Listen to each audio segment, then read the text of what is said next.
Rawalpindi police ने 9 मई को पाकिस्तानी फौज के हेडक्वार्टर्स यानी GHQ का गेट और शीशे तोड़ने और शहर में आर्मी अमला को नुकसान पहुंचाने के इल्जामात के तहत पहले से दर्ज 2 मुख्तलिफ मुकदमात में साबिक वज़ीर-ए-आज़म और चेयरमैन तहरीक-ए-इंसाफ इमरान खान को भी नामजद कर दिया है। याद रहे कि रावलपिंडी शहर में 9 मई को पेश आने वाले वाकयात के तनाजुर में थाना न्यू टाउन और थाना आरे बाजार में 2 FIRs दर्ज की गई थीं। GHQ में तोड़फोड़ का मुकदमा थाना आरे बाजार में दर्ज है, जबकि हमजा कैंप, जिसे ओजड़ी कैंप के नाम से भी जाना जाता है, के मकाम पर तोड़फोड़ का मुकदमा थाना न्यू टाउन में दर्ज है। GHQ हमले के मुकदमे में 15 अफराद पहले ही नामजद हैं, जबकि दीगर मुल्जिमान नामालूम हैं। रावलपिंडी पुलिस के एक एहलकार ने नाम जाहिर न करने की शर्त पर बताया कि इमरान खान को इन दर्ज मुकदमात में गिरफ्तार होने वाले अफराद से की जाने वाली तफ्तीश के नतीजे में नामजद किया गया है। चेयरमैन PTI इमरान खान को फैसलाबाद और रावलपिंडी में दर्ज 2-2 मुकदमात में नामजद किया गया। गुजरांवाला और मियांवाली में भी दर्ज एक-एक मुकदमे में उन्हें नामजद किया गया है, जबकि ये दोनों मुकदमात इंसदादे दहशतगर्दी की दफात के तहत दर्ज किए गए हैं और इन मुकदमात में गिरफ्तार होने वाले मुतादिद अफराद को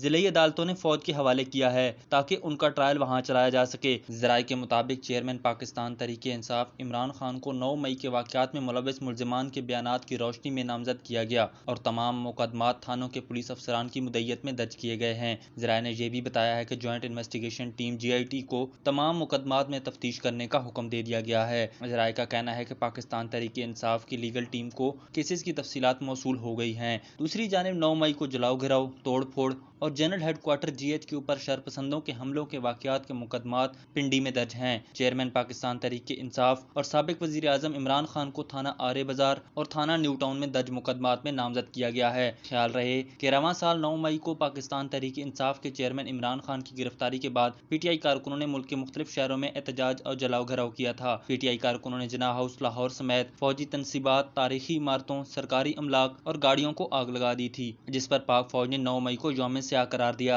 इसके बाद army chief general Asim Munir की ज़ेर सदारत खसूसी कोर कमांडर कॉन्फ्रेंस में फौजी तनसीबात पर हमला करने वाले मुल्जिमान के खिलाफ आर्मी एक्ट और ऑफिशियल सीक्रेट एक्ट के तहत ट्रायल का फैसला किया गया था, जिसकी कौमी सलामती कमेटी ने भी तायीद की है। सुप्रीम कोर्ट में पेश किए गए सरकारी आदाद-ओ-शुमार के मुताबिक अब तक 102 अफराद के मुकदमात फौजी अदालतों में भिजवाए जा चुके हैं, जिनमें GHQ में तोड़-फोड़ करने वाले मुल्जिमान भी शामिल हैं। याद रहे कि चेयरमैन पाकिस्तान तहरीक-ए-इंसाफ इमरान खान ने आम पाकिस्तानी शहरियों का ट्रायल फौजी अदालतों में चलाने के हुकूमती फैसले को सुप्रीम कोर्ट में चैलेंज कर रखा है। सुप्रीम कोर्ट में इस केस में होने वाली आखिरी समाअत के मौके पर वफाकी हुकूमत के नुमाइंदे यानी अटार्नी जनरल ने बताया था कि जिन अफराद के मुकदमात फौजी अदालतों में भेजे गए हैं उनका अभी ट्रायल शुरू नहीं हुआ, जबकि DG ISPR ने चंद रोज कबल एक प्रेस कॉन्फ्रेंस में बताया था कि उन अफराद के खिलाफ मुकदमात की समाअत फौजी अदालतों में शुरू हो चुकी है। वाज़ेह रहे कि 9 मई को पाकिस्तान तहरीक-ए-इंसाफ के चेयरमैन इमरान खान को रेंजर्स ने अलकादिर ट्रस्ट में इस्लामाबाद हाई कोर्ट के अहाते से गिरफ्तार किया था, जिसके बाद उनके हामियों की जानिब से मुल्क के मुख्तलिफ शहरों में एहतजाज और तोड़फोड़ की गई थी,